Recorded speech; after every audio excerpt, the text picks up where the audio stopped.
Hello,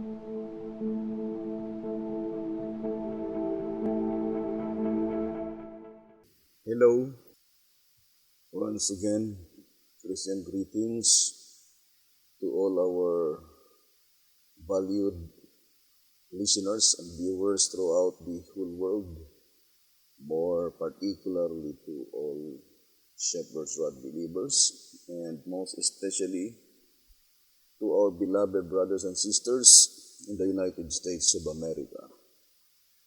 Special greetings to our brethren in Colorado, in Fiji Island, Mexico, Spain, in Africa, to the United Kingdom, and to our brethren in Australia, and to the rest of the 144,000 living saints scattered abroad, greetings.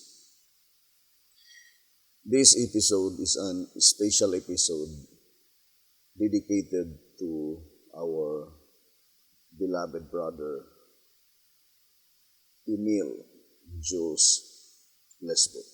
May the good Lord bless you, my dear brother. So before we will begin our study, let us read first this very kind message sent to us. So I would like to read. It says, I would like to first give my respects to Brother Ariel, who I have much respect for his understanding of God's messages and for his aheadness to the sound principles of the message of standing upon the Word of God only and upon the spirit of prophecy. What I am not ready to stand in accordance with Brother Ariel is his belief that the layman's movement is the seventh church of God of 1 SR page 127. The layman's movement of the rod is Mount Carmel Center. And from this movement, the final remnant layman's movement will be the 144,000. And they will not be broadcasting from no internet because they will be filled with the spirit and power of Revelation 18 angels, the loud cry. The remnant layman's movement of today, in accordance with Rod, is 1 SR 243, Micah chapter 7 verse 14, Isaiah 33 verse 9, and in Leviticus, the Davidian, on pages 2 and 3, provisional DSDA version. First of all, I would like to say thanks, a million thanks to our beloved brother for sending us this message. Although we cannot guarantee that you will be satisfied of our reply, but one thing for sure, we will deal your concern with sincerity and honesty, and we will deal it seriously and carefully. So I would like to begin in reading 12 Symbolic Code number 2, page 3, saying, when and how the work is to be finished, signpost along the way. 12 Symbolic Code number 2, page 3. So there are two questions here. When the work is to be finished and how the work is to be finished. And there are signposts along the way. 12 Symbolic Code number 2, page 3. Now I would like to read 1 SR on page 180. It says, humanly speaking, to finish the work of the gospel in this generation, the generation being almost past, would be an impossible task. But prophecy declares that impossibilities will be accomplished. 1 SR, page 180. So, the voice of inspiration is plainly telling us that the work of the gospel will be finished through impossibilities. And only God can perform impossible things.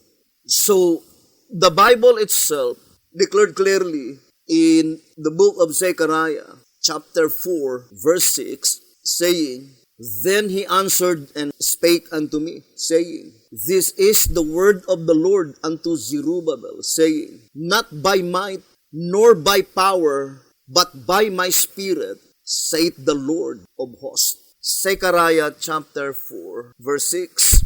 So, only God can finish the work of the gospel through His power, through His miraculous power. But it doesn't mean that since it is God who will finish the work, that we as human beings has no participation at all concerning the finishing of the gospel work. Now, for example, here in 2SR 193, it says, according to the counsel of the servant of the Lord, we are admonished to study this, for it holds out an important truth for those who shall have a part in the closing of the gospel work. Quoting Testimonies for the Church, Volume 9, page 267. The 5th chapter of Revelation needs to be closely studied. It is of great importance to those who shall act a part in the work of God for these last days. So the voice of inspiration is plainly telling in Volume 9, page 267, as quoted by the Sharper's Rod in 2SR 193, that there is a people of God by which they will be the channel in the closing act of the gospel work, according to this reading in 2SR page 193. So, our main objective in this study is that what is our participation in the closing work of the gospel and to be collaborators together with Jesus Christ. Now, here in 1 TG, number 8, page 25, it says, in that day, in the day this purification takes place, the gospel work is to be quickly finished by having every member of the Lord's house call his neighbor to his own patch of land, to that which God has preordained that everyone should have. Every member, therefore, is to be a missionary in one capacity or in another. This indeed is the layman's movement that shall finish the gospel work. 1 TG number 8, page 25. So the voice of inspiration is plainly telling that it is the layman's movement that shall finish the gospel work. Now, for example, I would like to read the statement in 12 Symbolic Code number 5, page 6, saying, but you may say, Christ is to do that. I do not wish to dispute your word, but actually, it is Christ through the human family that is to accomplish it. For in Jeremiah 51 verse 20, God Himself declares that Israel is to be His battle axe, His weapon of war. For with Israel will He break in pieces the nations. Then though it is to be accomplished by the will and direction of Christ, yet Christ will do it through His people. In this way, His people who have been wounded by Satan will finally browse Satan's head. 12 Symbolic Code, number 5, on page 6. So, that is already God's program. That is already God's plan. That through the gospel proclamation, in 2SR page 266, it says, only by the gospel proclamation, through that spiritual house, can God save His people. So the only medium that God can save humanity is through the gospel. But that gospel proclamation is channeled by God through that spiritual house. And we know that that spiritual house, that is the church. So here in 2 Symbolic Code number 10, page 4, it says, the light with which the earth is to be lightened is, of course, understood to be a spiritual light, the Word of God. So that light recorded in Revelation 18 verse 1, that the earth is to be lightened, according to the voice of inspiration here in 2 Symbolic Code number 10, page 4, Of course, that is spiritual light. And that is the Word of God. And then it says, moreover, it is also understood that the church is to diffuse this great light to the ends of the earth, for in no other way will God reveal the truth to sinful men. To Symbolic Code number 10, page 4. The shepherd's rod is very plain that there is no other way, there is no other medium in diffusing the light from heaven, the gospel, the only medium to save humanity. According to the voice of inspiration, it is channeled by God through His church. Now, the shepherd's rod is very plain.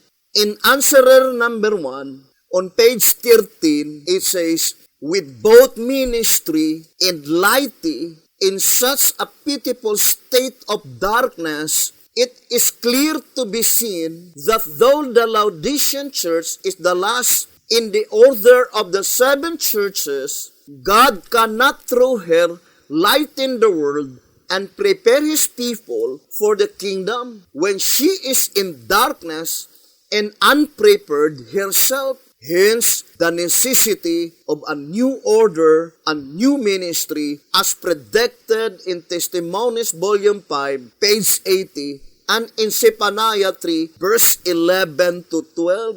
So this reading, if we will connect to 2TG 43, on page 12, it says, it follows that without the 11th hour message and servants, the church Zion would be left sleeping forever, never to behold the feet of Him who brings these good tidings, of Him who publishes peace, and never to put on her beautiful garments, never to be fitted for the kingdom. So in this reading, in 2TG number 43, page 12, saying that without the 11th hour message and servants, the church Zion will be left sleeping forever, and the whole world will lost in oblivion. So the absolute answer in 2SR page 101, I would like to read this reading. In 2SR pages 100 and 101, let us read the statement. It says, just such ignorance of God's word in the days of Noah brought the world to its destruction by water. A similar wicked condition reduced to ashes the cities of Sodom and Gomorrah. If in the days of Christ, just such hypocrisy, under the appearance of virtue, required the life of the Son of God to preserve the world from destruction, what would the outcome be at this present time? Or in other words, the shepherd's rod is trying to tell us that in reality, in the last generation, it is even more wicked than any previous generation. And what would the outcome be at this present? It says, God cannot destroy the world, for He has a multitude to save. He has no other sent for a gift to the church, for Christ is the only begotten Son of God. If God's ideal is to bless the world through the medium of His church on earth, that is God's ideal. How will our God bless the world? The statement, bless the world, meaning spiritual blessings. And that is more particularly pertaining to the plan of salvation.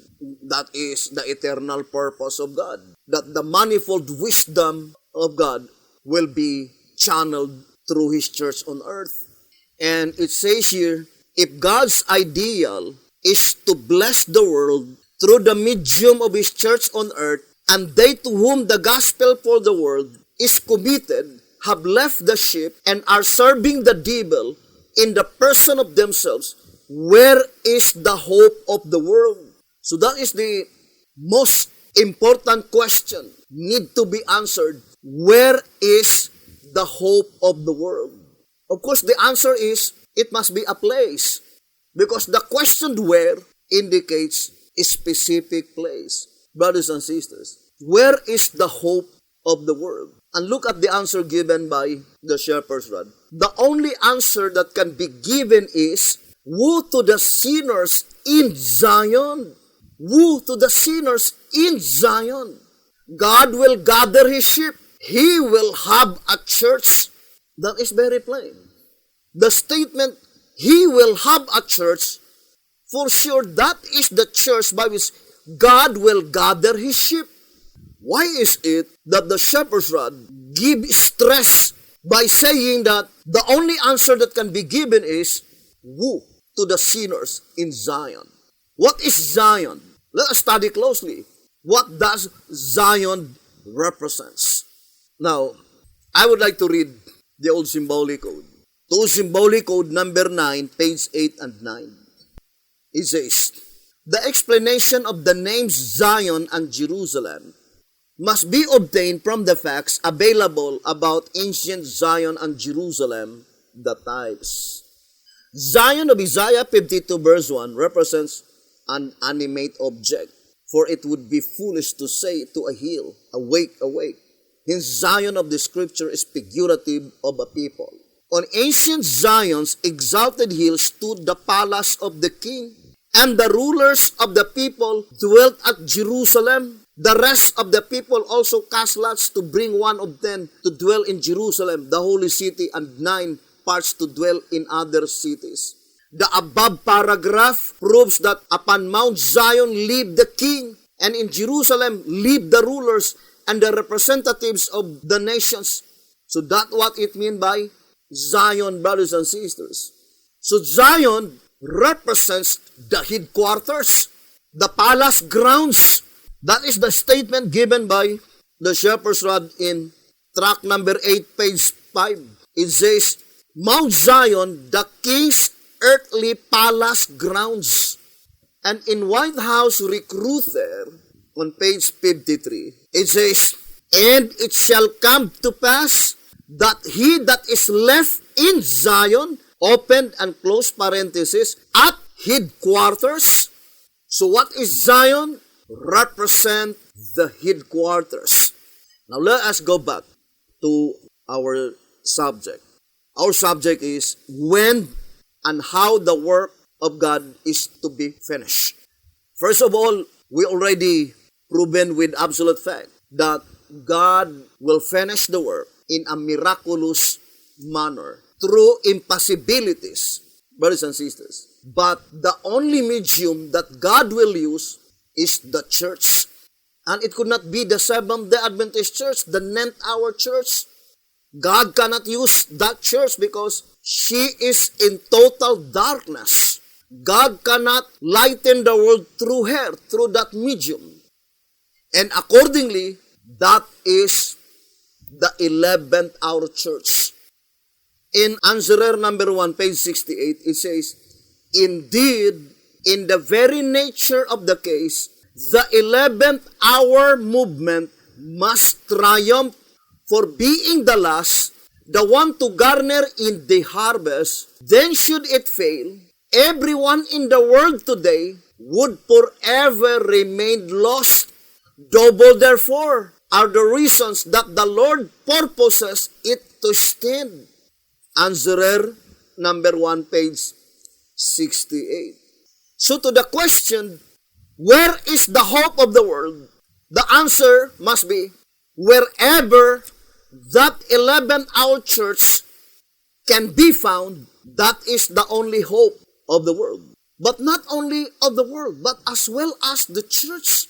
Because the statement in 2 TG 43, page 11 to 12, without the 11th hour servants and message, the church would be left sleeping forever, never to behold the feet of Him, never to be fitted for the kingdom.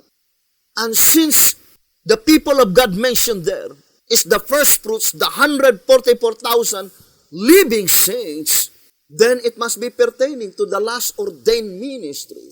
The shepherd's rod called it in Leviticus of Davidian on page 3, saying, second, it purports itself to be the first of the first fruits of the living. the vanguard from among the present-day descendants of those Jews who composed the early Christian church.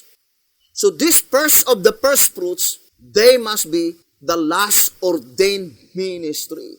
The new order, as stated in Answerer number 1, page 13. So our goal now is to ascertain clearly concerning the 11th hour ministry. Brethren, without the 11th hour ministry, the church would be left sleeping forever. That statement in 2TG 43, page 12, logically shows that the 11th hour ministry must exist prior to the close of provision in the church, because that is the only hope. That without that ministry, the church would be left sleeping forever. And I do fully believe that that is the 8th church in the New Testament succession. Now let us read Answerer number 1, page 32. It says, "And just as David, the 8th son of Jesse, was not chosen until the succession of his 7 brothers had one by one passed in review, so the house of David," ZECHARIAH 12, verse 8, Testimonies, volume 5, page 81, "the church freed from the tares." The 8th church in the New Testament succession was not to come into being until the succession of 7 had passed one by one. Answerer number 1, page 33. Brethren, truth is truth and sense is sense. Let us have them both. 1TG number 6, page 32. Truth is truth and sense is sense. Let us have them both. Now, I would like to read to you the statement in tract number 8, page 47 and page 48. It says, "Why David a type?" Tract number 8, page 47 and 48. "Inevitably, because he is the only one who perfectly fits the antitype, the leadership in the time of the loud cry of the third angel's message." What is the leadership in the time of the loud cry of the third angel's message? Typifying David. Now, it says, "This being so, then it necessarily follows that Saul, the first king who reigned over Israel and who was largely responsible for the early experience of David's life, is a type of the church leadership in the period preceding the loud cry, the leadership which was raised up in 1844, and for the sole purpose of gathering the 144,000, the first fruits of the kingdom. In its case, type perfectly matches antitype." Tract number 8, pages 47 and page 48. Now, the Shepherd's Rod made it so plain that the leadership, which was raised up in 1844, is typifying Saul, the first king of Israel. Therefore, the Seventh-day Adventist Church is antitypical Saul. Now, this is the question: is antitypical Saul is a brother of David? Truth is truth and sense is sense. Let us have them both. If there is type, there must be antitype. Now, who are they? The 7 antitypical brothers of David. If you will say Seventh-day Adventist, B.T. Hotep says Seventh-day Adventist Church is antitypical Saul. Is Saul a brother of David? Brethren, I would like to read this reading in tract number 2. It says here in page 31, all 7 of these antitypical churches, Revelation 2 and 3. So if there are 7 antitypical churches, there must also be 7 typical churches. Because that is God's law of type. In tract number 9, page 72, God's law of type, that where there is type, there must also be antitype. Vice versa. If there is antitype, then there must be type. And that is why the Shepherd's Rod admonishes us in 1TG number 47 on page 15. It says, "Now, if never before, we should see that where there is a type, there is also an antitype, and that where there is no type, there is no truth." If there is no type, there is no truth. 1 TJ 47:15. Therefore, we can easily understand that the 7 churches, typical churches, the last typical churches, is the Seventh-day Adventist Church, and that is antitypical soul. But there must be 7 antitypical churches. Number 7 indicates completeness. Number 7 indicates completeness. Whether you believe it or not, brothers and sisters, I would like to show to you. So these are the typical churches. The typical 7 churches. 1, 2, 3, 4, 5, 6, 7. Ephesus. And we know that the second one is the Lutherans, Presbyterian, then Methodist, Baptist, First-day Adventist, and then the last one is the Seventh-day Adventist. And the Seventh-day Adventist is antitypical soul.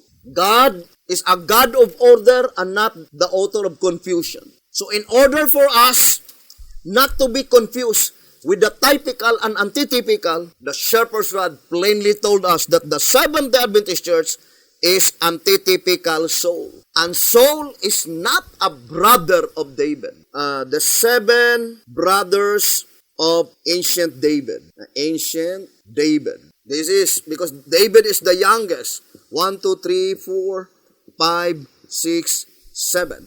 So we have Eliab, then Abinadab, then we have Shemaiah, then we have Nathanael, and we have Radai, and we have Ozem, and Elihu. These are the 7 brothers of David. So there must also be 7 antitypical brother of David. And it could not be these churches because the last is Saul. And Saul is not a brother of David. Brethren, whether you believe it or not, the reality is that, brothers and sisters, the movement that had been raised by God from 1930 to 1955, 1930 to 1955, this is our father Jesse, the father of David. Antitypical Jesse, the movement that had been raised in 1930 to 1955. And from this movement sprang up 8 movements. And the youngest is David, 5, 6, 7. Of course, David is the last. And brothers and sisters, we can name it one by one, but number 7 indicates completeness. Number 7 indicates completeness. If the 11th hour church is, according to Answerer number 1, page 68, is a Davidian, therefore the 7 brothers of David must all Davidians. The 7 antitypical brothers of David must be all Davidians. Number 7 indicates completeness. Now let me read to you the statement in the Old Symbolic Code. So it says here, in the Old Symbolic Code, 9 Symbolic Code, 1 to 12, page 3. It says, but later, to the Laodicean leadership, angel, he makes an even more drastic decree and unconditional, unequivocal, sharp, and final statement that he will spew them out, thus bringing the Laodicean church government to an abrupt and cataclysmic climax. At this very time, then the church is to undergo a thorough house cleaning, a change of administration and organization, even as anciently the kingdom was rent from Saul and given to David. 1 Samuel 15:28. So here we can easily discern that antitypical Saul is the Seventh-day Adventist Church. And that administration was taken out from the hands of Saul and was given to David. But before it was given to David, it says here in the next paragraph, and this example from the history of Israel becomes even more impressive when one compares the circumstances surrounding the 7 churches with the selection of David, the 8th son of Jesse, who was completely left out of consideration until his 7 brothers had been tested one by one. Now tell me, who are they, the 7 brothers of antitypical David? It says represent the 7 churches, 7 movements. Number 7 indicates completeness. Ponder deeply, brothers and sisters. And according to the voice of inspiration, David was left out of consideration. Now, whether you like it or not, truth is truth and sense is sense, brothers and sisters. Now, I would like to connect our study in reading 2TG. 2TG 22, page 22. So I would like to read. God's Spirit, having been silenced in the North Country, must denote that the messages of God in the North Country were generally rejected, especially the one of the 4th chariot, which caused the Spirit of truth to turn away and to bring truth no more through them, to be silent there, and that, therefore, there is not to be expected any truth through them. I invite all Davidian to read this paragraph, more particularly to our brethren in the United States of America, because that is your own language, English. Let us analyze closely the statement. First, what place by which God's Spirit had been silenced? Where? North Country. That is very plain. Who causes God's Spirit to be silenced in the North Country? The statement says, especially one of the 4th chariot. One of the 4th chariot. Meaning, there are others that cause God's Spirit to be silenced in the North Country. But it is even more special. The word especially meaning it is even more directed to them. The focal point is the 4th chariot. It did not say one of the 4 chariots. No, it did not say. The statement is very plain. One of the 4th chariot. The phrase one of always indicates more than one. You cannot use the phrase one of if the object is only one.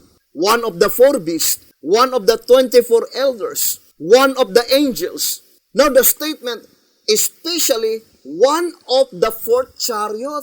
Now let us read, who are they, the 4th chariot? So, I would like to read track number 2.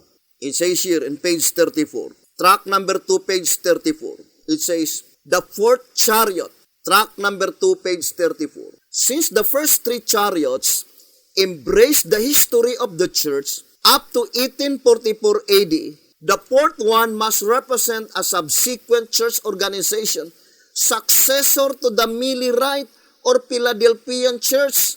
The last of the 7 churches, the church of the Laodiceans, necessarily therefore is the one symbolized by the 4th chariot. Who are they, the 4th chariot? The church of the Laodiceans. Now, what does it mean by the word Laodicea? Now, let us read Answerer. Answerer number 1, page 11. Who is Laodicea? Laodicea may be infallibly recognized amidst the many isms of Christendom by the work she is doing, declaring the judgment. Indeed, this mark of identification is pointed out by the very name Laodicea, compounded of the 2 Greek words lau and diki, the one meaning people also speak, the other meaning judgment, the 2 in one meaning the people declaring judgments. So what does it mean by Laodicea? The people declaring judgments. Now I would like to read the old symbolic code. Let us read. Let me read to you the statement here in the old symbolic code. 3 symbolic code, number 2, page 11. 3 symbolic code, number 2, page 11. The fact that most Seventh-day Adventists refuse to investigate and are satisfied that they have all the truth and have need of nothing is further proof that they need the message and that they are typical Laodiceans. What is the Seventh-day Adventist Church? Typical Laodiceans. Therefore, if there is type, there must be antitype. Who are they, the antitypical Laodicea? Of course, the people declaring the judgment of the living. So, immediately, we could be able to discern such absolute fact recorded in 2TG number 22, page 22. Let us go back again. It says, God's Spirit, having been silenced in the North Country, must denote that the messages of God in the North Country were generally rejected, especially the one of the fourth chariot. So the statement one of indicates that the fourth chariot must be at least two. What is the fourth chariot? Track number 2, page 34, the Laodiceans. Therefore, what does it mean by the word Laodicea? People declaring judgment. And the Seventh-day Adventist Church is typical Laodiceans. Therefore, the Laodiceans is divided into two. The typical Laodiceans, people declaring the judgment that pertains to the dead, and the antitypical Laodiceans, people declaring the judgment that pertains to the living. And they were represented by the 7 antitypical brothers of David. What is the North Country? Now, let us read track number 2. Track number 2 on page, it says here, track number 2 on page 28. Saith the Lord, I will bring Nebuchadnezzar, king of Babylon, from the north. Ezekiel 26 verse 7. Again, when the Jews were returning from Babylon to Jerusalem, God spoke through his prophet ZECHARIAH, saying, Who, come forth and flee from the land of the north. ZECHARIAH 2 verse 6. Thus identifying Babylon as the North Country. And it says, but as we are dealing with the fulfillment of prophecy in the New Testament era, the North Country in this connection must be antitypical Babylon, Christianized Rome. So that is during the Dark Ages, the papacy. Now, how about, brothers and sisters, in our days? Let me read to you here in the old symbolic code. 2 symbolic code, number 1, page 8. It says, the above explains that the two-horned beast is the one to whom the number 666 belongs, and that this beast of Revelation 13, 11 to 18, and the king of the north of Daniel 11 verse 45 are the same power. Therefore, the nation represented by this particular beast and the king of the north, or the man who is to be the head king of that nation, in the time when this image beast, the two-horn, enforces the worship of his image, whose image is nothing less than the thing he made, or to make a likeness of the religio-political system of the beast before him, the leopard-like of Revelation 13, verse 1 to 10. That is a likeness of the papal system in the period before the leopard-like beast received his deadly wound. And then it says, as the fulfillment of this prophecy is yet future, we cannot now tell who will then be the head king of the north of this prophetic nation, modern Babylon, that is symbolized by the two-horned beast. Who is the modern Babylon? The two-horned beast. And what is the two-horned beast? United States of America. Brothers and sisters, this is a prophecy that the perfect fulfillment of Revelation 14:8. Before going to the perfect fulfillment of Revelation 14:8, the great controversy is very plain. In the great controversy, page 390, it says, the change is a progressive one, and the perfect fulfillment of Revelation 14 verse 8 is yet future. The great controversy, 390. And the shepherd's rod also made it so plain that the three angels' messages are directly applied in the judgment that pertains to the living. The General Conference Special, page 39. Now, let us view first what is the significance of the second angel's message. Now, let us read 2SR. 2SR, page 288. It says, 2SR 288. Second, the churches who were in existence prior to 1844. 2SR 288. Second, the churches who were in existence prior to 1844 fell with the proclamation of the second angel's message, Revelation 14 verse 8, showing that God would no longer reveal himself through that channel. In 2SR page 97, it says, the second angel's message of Revelation 14 verse 8 had announced that Babylon, the churches prior to 1844, had fallen. That is to say, that God would let no light shine upon his word through these fallen churches. So what is the significance of the proclamation of the second angel's message? The same with the statement in track number 2, let me read to you, track number 2 on page 29 and page 30. The concluding revelation is, behold this, that go toward the north country, have quieted my spirit in the north country. ZECHARIAH 6 verse 8. And we know that that is the black horses and the white horses. But the statement in 2TG 22:22, but it is even more special, especially the one of the fourth chariot. It says, after the warning message by the Millerite movement had been rejected by the churches, in fulfillment of the words, have quieted my spirit in the north country, God withdrew His spirit from them. In evidence of this, the second angel announced, Babylon is fallen. Revelation 14:8. ZECHARIAH 6 verse 8 and Revelation 14:8 is pointing to the same prophecy. But the primary application was in 1844. What does it mean by the proclamation of the second angel's message in 1844? 2SR 288. It says, saying that God would no longer reveal Himself through that channel. What channel? Lutherans, Presbyterian, Methodist, Baptist. These four great denominations were used by God during the Dark Ages. But in 1844, it is an announcement that God will no longer let any light to shine from that channels. Brethren, according to 2SR 245, there are two Babylons. It says, 2SR 245. Thus, the second angel's message of Revelation 14 verse 8 was proclaimed immediately after the disappointment, saying, Babylon is fallen, is fallen. That is, the world in 1844 fell in the same manner as the one before the flood. The present world is called Babylon because the kingdom of Babylon is the immediate one after the flood. Thus, Babylon became the mother of the nations. 2SR 245, plainly telling us that there are two Babylons in the type. The Babylon before the flood and the Babylon after the flood. The Babylon before the flood is pointing only to the church because there was no nations. There was no state historically before the flood. Imperialism and nations began after the flood. And we know that it originates from Nimrod.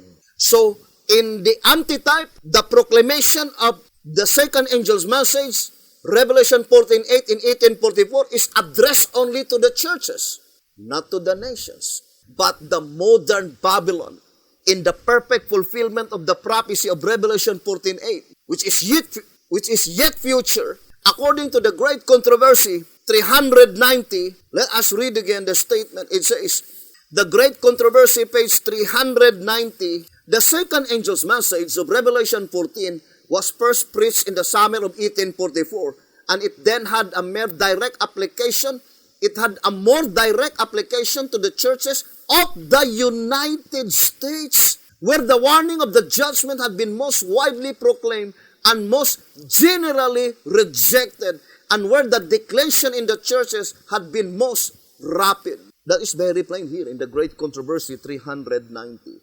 Now, going back again to 2TG 22:22, which is very plain, God's Spirit having been silenced in the north country. What does it mean by God's Spirit had been silenced? Meaning God withdrew His Spirit. That statement, withdraw His Spirit, indicates that there was a period of time by which God's Spirit had been deposited in the north country, which is the United States of America.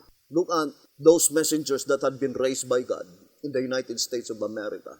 William Miller, Sister White, Alonzo Jones, Wagoner, P.T. Hopper. But brothers and sisters, there is a predicted time that God's Spirit will be quieted in the north country. God's Spirit is silenced in the north country. Who are they, the causes of such spirit have been silenced in the north country?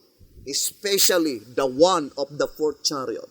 It might be the typical or it might be the antitypical. But for sure, one of them is the causes why God's Spirit is silenced in the north country. And it could not be in the days of B.T. Hotep. It must be after B.T. Hotep died. Brothers and sisters, what happened to the Davidian when B.T. Hotep died? Immediately, they were divided, quarreling and bickering each other. And brothers and sisters, the statement saying that which caused the Spirit of God, that the Spirit of truth to turn away and to bring truth no more through them. No more. The statement no more meaning there was a period of time by which the truth of God is originated in the United States of America. William Miller, Sister White, Alonzo Jones, Wagoner, D.T. Hotep. But it says no more. Very plain, it says the Spirit of truth to turn away and to bring truth no more through them, to be silent there. And that therefore, there is not to be expected any truth through them. And why should I expect any message in the United States of America after B.T. Hotep died? When God Himself declared, do not expect any truth through them. I think the answer is found in tract number 11. Here in tract number 11, it says here, a lesson, page 12, a lesson. All present truth believers should now see the necessity of shunning every wind of doctrine, regardless how plausible or reasonable it might appear to be. You see, regardless, it seems plausible, it seems reasonable, but it says, remember the words, do not forget the words. Behold, those that go toward the north country have quieted my spirit in the north country. What does it mean? That regardless, plausible or reasonable it might appear to be, as long as that message originated in the north country, brothers and sisters, at the time when God declared there is no more truth through them, brothers and sisters, it cannot be of God. Regardless how plausible and reasonable it might appear to be. Any message that had been discovered after B.T. Hotep died, which cometh from the United States of America, brothers and sisters, it can never be of God. The same with the statement of B.T. Hotep in 2SR. It says here in 2SR page 288 and 289, thus while the 1844 movement proclaimed that light had ceased to be revealed through all other sects, it is shown by Ezekiel prophecies that light was to continue with the latter up to the year 1890. This fact also is self-evident, for the Seventh-day Adventist denomination has had no additional light on the Scriptures in the stated 40 years. Therefore, any theory or so-called truth that might have been advanced by some within this Seventh-day Adventist denomination that had not been revealed prior to 1890 is also false. Though some things were written in the Spur prophecy, they were not to be understood until 1929. This statement we can paraphrase by saying, therefore, any theory or so-called truth that might have been advanced by some within the Davidian movement that had not been revealed prior, brothers and sisters, to 1955, it must be false. The only message, brothers and sisters, in the Exodus movement, I would like to read to you this reading in 1SR page 68. It says, the Exodus movement is in a way a type, photograph of the closing work of God under the Advent movement. Each movement rises in fulfillment of time prophecy. The fact that Israel after the flesh is a type, photograph, their experience must be duplicated by the true. Otherwise, there can be no type. Now, this is the question. If the Exodus movement, brothers and sisters, is a photograph, the first 40 years, from 1850 to 1890, that is the first 40 years. Moses died at the age of 120. The second 40 years is from 1890 to 1930. Where is the last 40 years by which God's people eating manna every day? I do fully believe, brethren, that from 1930 to 1955, that is the entire period of giving the rod. So when B.T. Hotep died in 1955, the shepherd's rod is completely given. Therefore, from 1955, 40 years to 1995, it is God's will. It is in accordance with the plan of God through the type that the message will be repeated within 40 years, the messages that had been given by God to B.T. Hotep, represented by manna, spiritual manna, God's people eating manna every day for 40 years. But after the 40 years, according to the history, they began to eat the product of that land when they began to enter Canaan. But in a spiritual aspect, Not until in 1996 that God began to send another new truth, another new message, gradually. Now, brothers and sisters, Sister White declared clearly the statement in Testimonies for the Church, Volume 1, 355. Let me read to you. And here in 1SR, page 150, it says, 1SR, page 150, Isaiah 59, verse 16. And he saw that there was no man, and wondered that there was no intercessor. God was astonished. Moses and Aaron stood between the dead and the living. Numbers 16:48. God used Elijah on Mount Carmel. 1 Kings chapter 18. In the crisis here brought to view, God finds no man. Ezekiel 22 verse 30. So he himself interposes. The voice of inspiration says, in the crisis here brought to view, God finds no man. Are we saying that, brothers and sisters, there is no human being in that time? No, the man mentioned there is pointing to the inspired servant of God. That is only an illustration. And Sister White says, Isaiah 59 is pointing to the United States of America. Volume 1, 355. It says, Volume 1, page 355. I was pointed to Isaiah 58. Isaiah 59. You see, Sister White quoted only verse 1 to 15. Jeremiah 14, verse 10 to 12. As a description of the present state of our nation, United States of America, the people of this nation have forsaken and forgotten God. They have chosen other gods and followed their own corrupt ways until God has turned from them. The inhabitants of the earth have trampled upon the law of God and broken His everlasting covenant. Volume 1, 355 and 356. So, Isaiah 59 is pointing to the United States of America. And it is a prophecy recorded in 1SR 150. Brothers and sisters, the voice of inspiration is very plain. That at that time, in that period of time, what time? That is during the great apostasy. Wholesale deception. What is the great apostasy? And what is the wholesale deception? But I would like to read to you first, 2TG 44.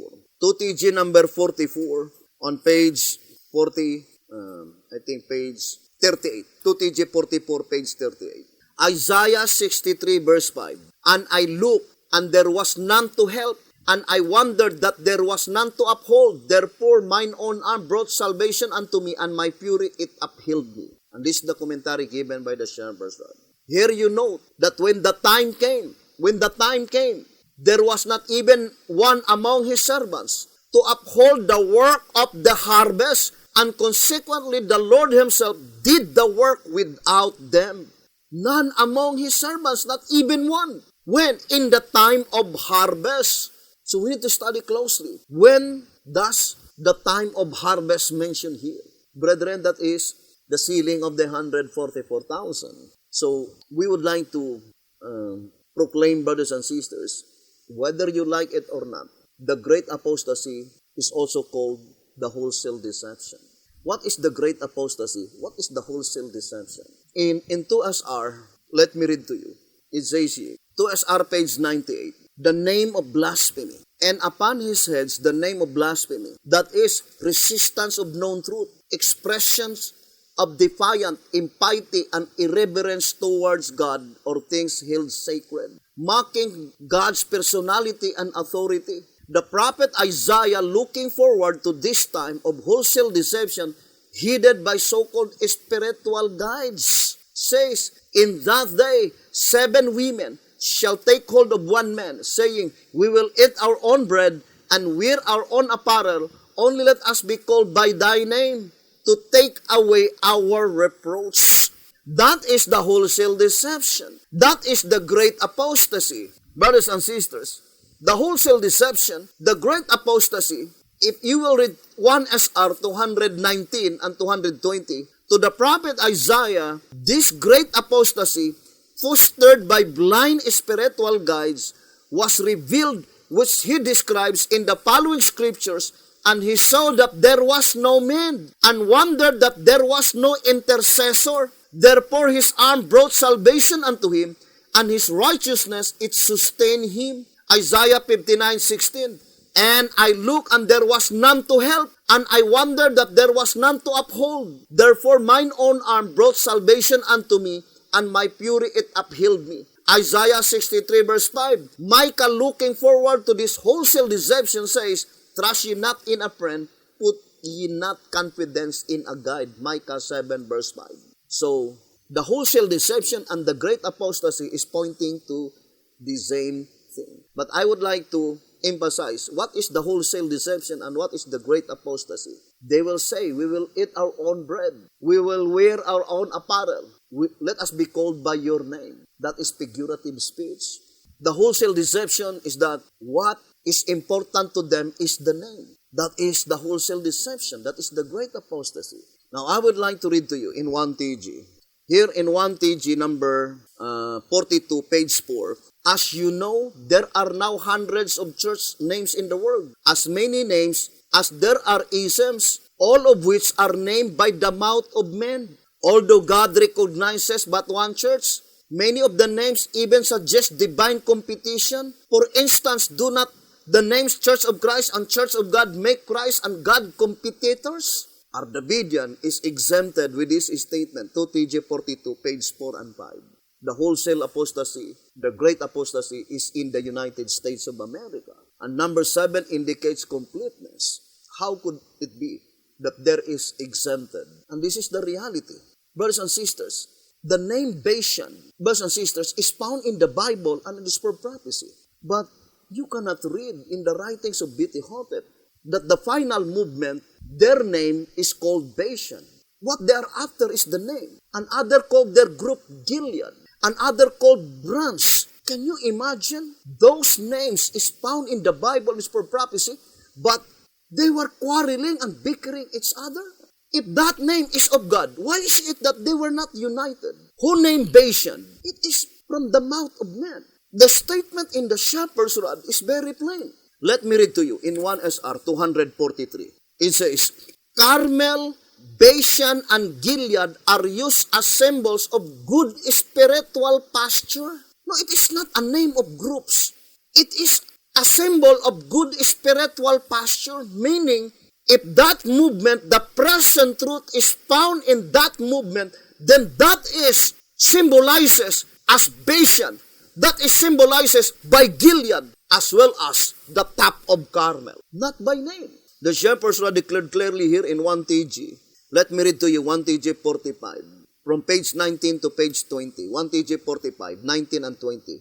Now in view of the fact that those who escape the slaughter of the Lord are sent as missionaries, preachers, and ministers to all the nations and peoples who as yet know not God and His gospel, there is but this conclusion, that the slaughter takes place only among God's people. That is the judgment for the living in the house of God.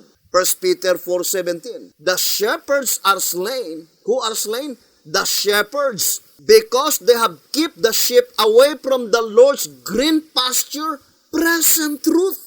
And B.T. Hotep says, wherever that present truth is, that is the green pasture. Brethren, be logical thinkers, not bait hunters. So, to repeat again, brethren, the true church of God is well marked by obedience to present truth. Brothers and sisters, 2SR page 125, it says, God has never had more than one movement in existence at a time, and it could not be otherwise now, for Christ cannot be divided. God's church is well marked in every generation by obedience to present truth. God's church is well marked in every generation by obedience to present truth. Now, for example, I would like to ask every Davidian, for example, Bashan, what movement represented by Bashan? 11th hour movement? Is it the 11th hour movement? Therefore, that is the 8th church. Now, the shepherd's rod says, of all the movements, the existence of the 11th hour church is the shortest. Let me read to you the statement in 2SR on page 229. It says, the 11th hour call is the last on record and only an hour before sunset millennium. The time for its deliverance to the world is shorter than any universal message ever given. Though the time is the shortest, its area over the earth's surface is more extensive than any. Its speedy delivery is of the highest importance, for by it shall the world be judged. Now, what does it mean by shortest and shorter? How many universal movement? 7. If you will read 2SR 236, it says 7 universal movements. Among the 7 universal movements, the Millerites consist only 26 years. But the Shepherd's Rod says the 11th hour. What call is the Millerites movement? Third call. The first call, the Jewish church. Second call, apostolic. Third call, Millerites. Then fourth call, the Seventh-day Adventist church. And the last call is the 11th hour. And among these 5, 7 in all, including in the night. But on the daylight, there are only 5. And Millerites movement consists only 26 years. Now, the 11th hour movement is shorter than the Millerites movement. Now, if your movement is more than 26 years, it could not be the 11th hour movement. Because the Shepherd's Rod says that the 11th hour movement is shorter than any universal message ever given. Shorter than any. If you will compare to the Jewish, to the apostolic, to the Millerites, to the Seventh-day Adventist church, the 11th hour is the shortest. Now, when does the Bayesian exist? If the Bayesian movement exists already in 1960 or 1961, how many years from now? It cannot be the 11th hour. If that is not the 11th hour, because the 11th hour is the 8th church, the antitypical David, for sure, that is among the 7 brothers of David. Because the last church, Seventh-day Adventist church, in the typical churches, is antitypical Saul. And the movement from 1930 to 1955, that is our spiritual father, antitypical Jesse. Then for sure, those movements, 7 completeness in the United States of America, they were the antitypical 7 brothers of David. And not even one among them had been chosen by God. They pass one by one as according to the types. Brothers and sisters, that is the reality. And we are now living in the time of the end, brothers and sisters. And the mere fact that the Davidian are in total darkness concerning the sanctuary doctrine, the proceedings in the heavenly sanctuary, the only present truth during the judgment that pertains to the living, and they have no knowledge at all, this is the only answer that can be given. That when the judgment for the living is in session, it says, 2SR 164, unless the close of the judgment for the dead and the commencement for the living be made known to us, we would have no present truth while the judgment for the living is in session. If there is no present truth in that movement cannot be of God, because God's movement is marked by obedience to present truth. How do you know that there is present truth in that movement? God gave them complete knowledge when the judgment for the dead will close and when the judgment for the living begins. Unless the close of the judgment for the dead and the commencement for the living be made known to us. Now, it was graciously placed in our hands, the close of the judgment for the dead and the commencement for the living.